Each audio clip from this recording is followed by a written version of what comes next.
Bon, je suis désolé pour ceux sur cette chaîne que ça n'intéresse pas particulièrement de parler politique, mais je me suis senti un peu obligé de la ramener au vu de ce qu'il s'est passé cette dernière semaine. Parce que c'est quand même très fatigant de voir tant de divisions et de médisance à l'égard des gens qui ont choisi de s'abstenir, car oui, je vous le dis tout de suite, je me suis abstenu sur ce second tour, et je ne le regrette absolument pas.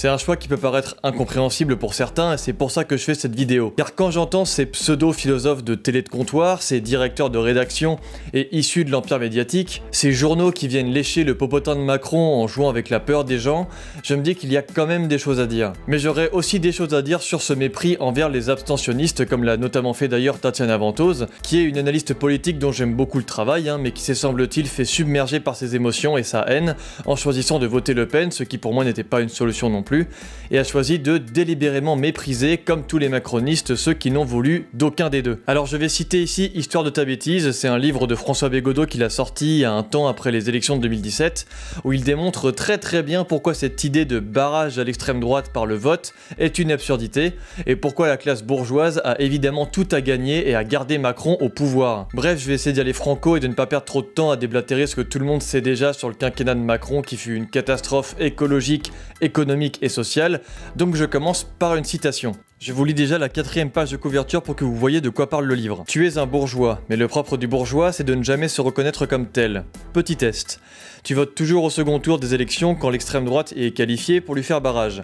Par conséquent, l'abstention te paraît à la fois indigne et incompréhensible.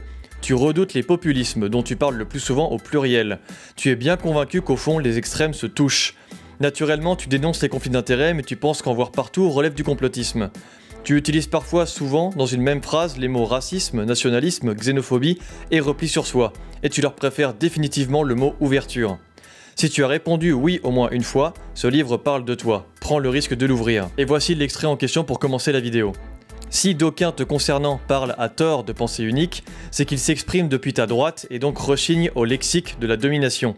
Ta pensée n'est pas unique, elle est dominante, elle est ce qui domine dans les faits, ce qui ordonne le monde, le désordonne. Je suis né sous ton régime. J'ai grandi et évolué dans une société configurée par des rapports de classe et de force, inférés du mode de production capitaliste. Si nocif que tu les prétendes, ce n'est pas à Marine Le Pen et à ses affidés que mon quotidien se cogne.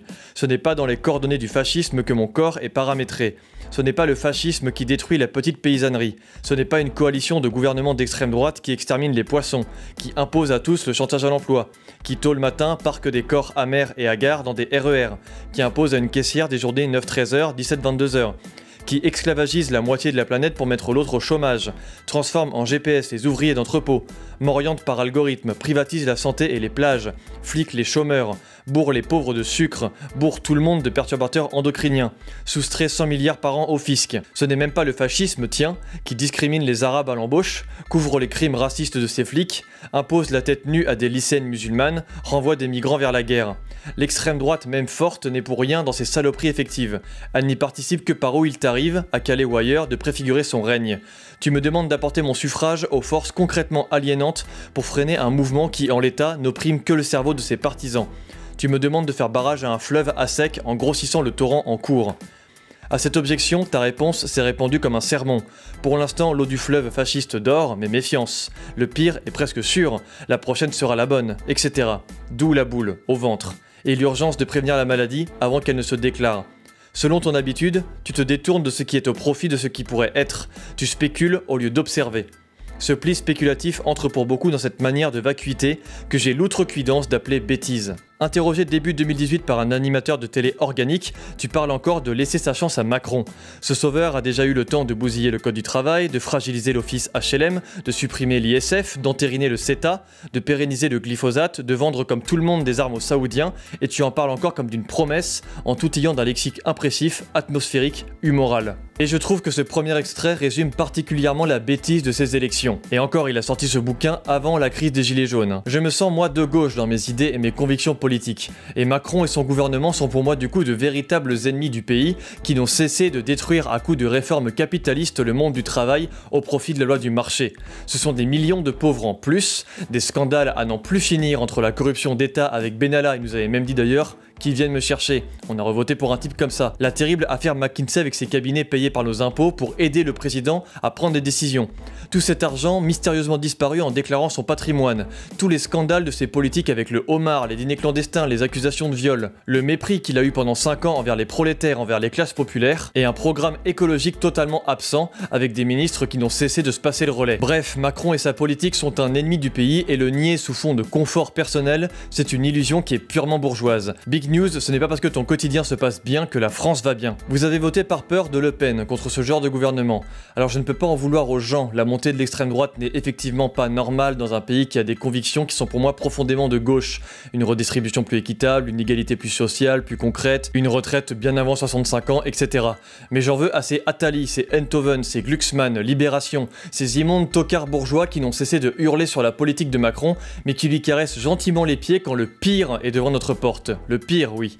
Marine Le Pen serait pire que Macron, le démon suprême, la quintessence du fascisme et de l'autoritarisme, la destruction de la démocratie. J'avais lu sur Facebook que Macron c'était la haine de la démocratie sociale, Le Pen de la démocratie tout court. Quel sophisme débile. Je pense que vous ne mesurez absolument pas l'autoritarisme dans lequel nous sommes tombés. Macron choisit et accrédite ses journalistes qui l'interrogent et le suivent. Il choisit quelle émission et quelle personnalité ne doit pas trop prendre la parole. Tatiana d'ailleurs s'est faite censurer par des chaînes de radio publique après sa prise de position à l'égard de Le Pen. N'oublions pas les cruelles violences policières qui ont été ordonnées par lui-même contre des manifestations ayant des revendications. Certains militants sont refusés sur des plateaux. Réveillez-vous. Vous avez influencé les gens à voter pour un système capitaliste autoritaire aux bordures du fascisme, un système que vous prétendiez combattre le lendemain des élections. Je constate d'ailleurs que ce n'est évidemment que du blabla de péteux, de gros bouseux médiatiques opportunistes qui crachent sur les gens. Vous êtes des serpillières. Alors à m'entendre parler comme ça, on pourrait donc penser que j'aurais plus eu tendance à voter Marine Le Pen, comme l'a fait Tatiana Ventose, qui a pris cette décision pour virer Macron, mais ce n'est pas non plus la bonne idée à avoir pour moi. Marine Le Pen aborde la même politique capitaliste et libérale que Macron, je ne crois pas une seconde à son programme social, elle savait que ses électeurs étaient majoritairement les classes populaires et a joué là-dessus pour les charmer. Mais pour moi c'est que de la poudre aux yeux, mais je comprends infiniment plus les gens désespérés et détruits par le gouvernement de Macron qui ont choisi de voter Le Pen pour le dégager, que ceux qui ont voté Macron par peur d'une idéologie que l'on vit déjà depuis 5 ans. Dites-vous qu'on en est à un point où des classes communistes de gauche ont préféré voter Marine Le Pen que Macron. Réfléchissez vraiment bien à ça. Les bobos Twitter pensent que c'est parce que le pays devient de plus en plus raciste. Non. C'est parce qu'ils se font écraser depuis 5 ans pendant que toi, tu as ta petite terrasse et ton petit confort de bourgeois de classe moyenne. Il est là le mépris et l'incompréhension du monde qui t'entoure. En fait, finalement, ce qui sépare Macron de Le Pen, c'est plus une question de réforme d'éthique personnelle. La gauche bobo méprise Le Pen car elle est contre le mariage pour tous et serait pour une réduction du temps d'autorisation de l'avortement par exemple.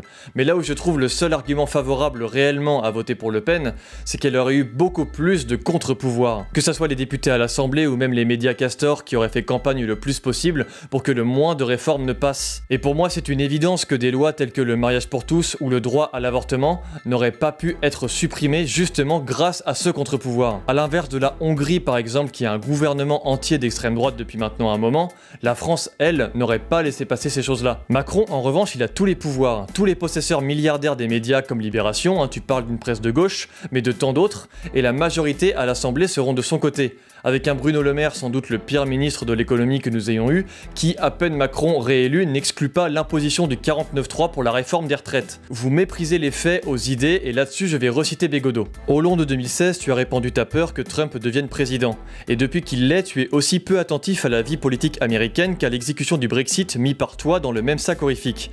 Hors son écume Twitter, je t'entends peu commenter le Trumpisme réel. Évidemment pas les sanctions contre l'Iran, et tout commerce avec l'Iran, dollar, ni les cadeaux fiscaux à son industrie pollueuse, trop concret pour toi, mais pas non plus le retard dans la construction de ce mur mexicain que tu abominais d'avance. Serait-ce que la réalité du mur t'intéresse moins que son idée? Serait-ce que le Trump effectif, aussi cornaqué que ses prédécesseurs par, au pire, les banques, au mieux, le Congrès, t'intéresse moins que l'idée cauchemardesque que tu t'en faisais? Tu préfères les idées aux faits. Comme le dit Bégodeau dans cet extrait que j'ai cité, vous êtes plus attiré par les idées que par les faits. Or, Macron a fait, vous avez vu, et vous avez quand même appelé à voter pour lui. Sans que vous le voyez, nous dérivons vers un gouvernement qui est déjà fasciste, autoritaire, raciste, dangereux et ultralibéral. Je dérive, mais oui, pour moi Marine Le Pen est aussi une figure d'une extrême droite qui est dangereuse. Et j'ai catégoriquement refusé qu'un tel gouvernement et de tels engagements antisociaux et pro-capitalistes soient sous la main d'une aussi grande incompétente. Le débat l'a encore montré. On a presque l'impression qu'elle veut pas gouverner. Alors on fait quoi quand on veut aucun des deux ? eh ben on ne vote pas. Quand un Français décide de s'abstenir alors que le vote est un privilège démocratique, c'est qu'il y a un problème. Et c'est un signal qui est fort pour moi. Alors on s'est bien amusé à montrer l'abstentionniste comme le pêcheur du dimanche, la politique qui s'en fout, qui ne s'y intéresse pas, celui qui a l'entière responsabilité des résultats sur son épaule. Alors il y en a peut-être dans l'eau, oui, des apolitiques, mais il y a surtout un ras-le-bol.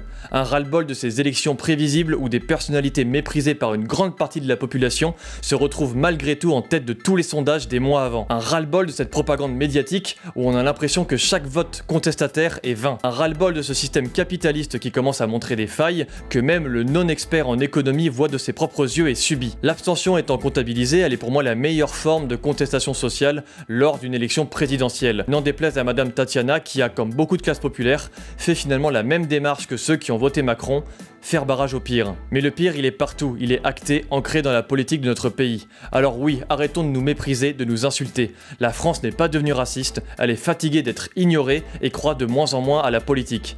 Alors les plus aisés, les plus riches, les plus vieux, continuent de voter allègrement. Il va donc falloir se battre, et je dis ça en ayant une conscience politique infime. Je suis pas un fin analyste, je suis pas particulièrement un militant, mais je sais dissocier la bêtise du raisonnement. Et c'est pour ça que je souhaite que la gauche se recentre réellement sur les convictions politiques qui l'ont fait naître, et pas en s'éparpillant sur des sujets sectaires qui font naître des sous-partis. La gauche politique a oublié le fond de son combat, la pauvreté et les inégalités sociales. La gauche ne passera jamais au pouvoir tant qu'elle se concentrera sur des conflits mineurs plutôt que sur ce qui englobe le reste, le fait d'être pauvre. Mélenchon ne représente pas cette gauche, il l'ignore, raison pour laquelle les classes populaires ont même préféré voter Le Pen. La gauche aujourd'hui est morte, et je l'ai retrouvée dans la campagne de Roussel qui arborait un programme plus centré sur les classes populaires, sur l'attaque de la finance et du système qui détruit les gens. Mais les gauchos bobos ont préféré l'attaquer sur une pauvre phrase sur la gastronomie française, et son étiquetage communiste n'arrange rien, c'est si triste. La gauche doit retrouver ses origines, car c'est ce que réclament au fond les classes populaires. Je vous renvoie sur cette excellente vidéo de Padurine que je ne ferai que paraphraser sur pourquoi la gauche est autant éparpillée aujourd'hui. C'est très intéressant. Cette année, l'abstention n'a jamais été aussi forte depuis 50 ans et pour moi c'est une bonne nouvelle. Ce n'est pas signe que les gens se désintéressent de la politique, c'est justement qu'ils s'y intéressent et qu'ils n'y croient plus. Ils sont fatigués. Et battons-nous ensemble, pas en se crachant à la gueule. Je ne méprise pas ceux qui ont voté Le Pen pour contrer Macron, tout comme je ne souhaite pas mépriser ceux qui ont voté Macron pour contrer Le Pen. Je pense qu'il y a beaucoup de victimes dans le lot, que ce soit des victimes des médias ou des victimes du système macronien. En revanche, je méprise les têtes de gondole, les enculés opportunistes comme ceux que j'ai cités plus haut, les pseudo-intellectuels de télé, les présentateurs, les artistes qui ouvrent leur gueule une fois tous les 5 ans pour se donner bonne conscience, mais qu'on entend rarement lors des grandes contestations sociales, les prétendus experts qui livrent des discours larmoyants, stupides et infantilisants, mais aussi, et je ne peux pas terminer sans cette masterclass, les lâches qui ont décidé de quitter le pays après s'être fait du beurre sur l'argent des Français. Spécial dédicace à Baptiste Marchais, aka le patriote suprême qui chante la main sur le cœur aujourd'hui l'hymne national américain après avoir fui la France parce que Zemmour n'avait fait que 7%. Zemmour évidemment le vrai porteur de ce pays. Le mec préfère attendre que la France se meure pour assister à sa renaissance. Est-ce que vous vous rendez compte que ce type est une escroquerie? Cet opportuniste libéral a quitté le pays qu'il prétend défendre pour le laisser crever et aller vivre dans le pays le plus multiculturel du monde, chose qu'il semble pourtant haïr. C'est un lâche, un traître, comme sa petite taille le laissait deviner, une serpillière qui mériterait qu'on nettoie ses chaussures dessus. Et Papacito et compagnie ne sont pas en reste à appeler à quitter le pays. Ce ne sont que des clowns. Les vrais Français sont ceux qui restent et se battent et qui aident ceux qui subissent. Je ne demande pas aux gens d'être militants pendant 5 ans, juste de se rendre compte de l'absurdité de ces élections et de ses a priori. Parler de fascisme réservé à la seule extrême droite de Le Pen est daté. Il y a une autre extrême droite, tout aussi dangereuse, c'est celle qu'on va encore se manger pendant 5 ans. Alors bon courage à tous, désolé pour cette vidéo coup de gueule, je reviens très vite pour vous parler de cinéma, de culture, un sujet d'ailleurs complètement oublié en politique. A bientôt, j'espère que la vidéo vous aura quand même plu, même si elle est un peu extrême, et on se retrouve très bientôt pour de nouvelles vidéos. Ciao.